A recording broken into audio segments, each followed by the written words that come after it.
The 1995 edition of the 24 Hours of Le Mans takes place on June the 17th and 18th. A 63rd edition all about the battle between the GTs and the prototypes.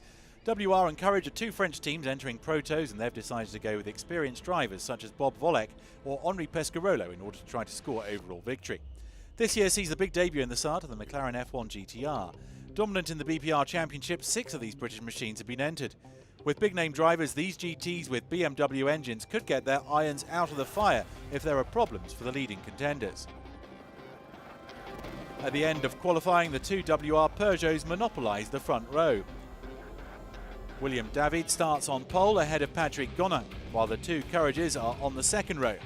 Off the start, the WRs hold the lead thanks to a great start from Gonin and David. Arriving at the Dunlop chicane, Patrick Gonin leads from William David, while Bob Volek in the Courage Porsche 13 and Henri Pescarolo in the Courage Chevrolet 11 are right up there. It's expected the prototypes will dominate despite regulations that favour the GT cars, notably in terms of fuel consumption. 4 French cars then and 4 prototypes in the leading 4 positions. At the end of the first hour, a first twist as the rain appears, and it's back to the pits for most of the competitors.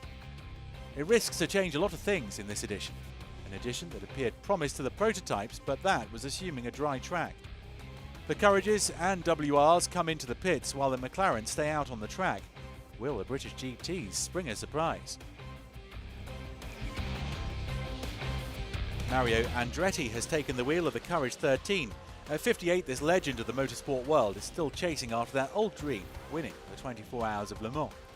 Victory hopes are over for WR, the 9 has slowed. This race is becoming a nightmare for the prototypes of Gerard Velter's team. After Gonin's abandonment because of an accident, it's now David in trouble, and the woes continue for the prototypes as Mario Andretti spins. The Courage 13 was running third and has crashed into the barrier.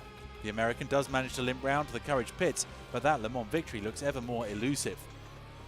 At mid-race, the standings are dominated by the McLarens, the 49 of Mass and Brasher and Nielsen, ahead of the 51 of Andy Wallace, Derek Bell and Justin Bell, his son. Competing in the start for the first time, the British cars are doing sensationally well. Early in the morning, though, it's the 59 of Leto, Dalmas and Sakaya that's in first.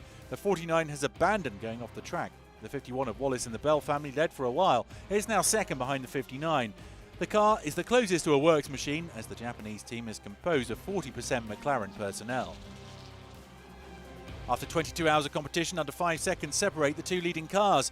The battle for first is incredible between the two McLarens. It's a suspenseful finale, with the 59 threatened by the 51. In third, the Courage Porsche 13 of Ellery, Andretti and Volek is managing a superb climb, but will it be enough to win?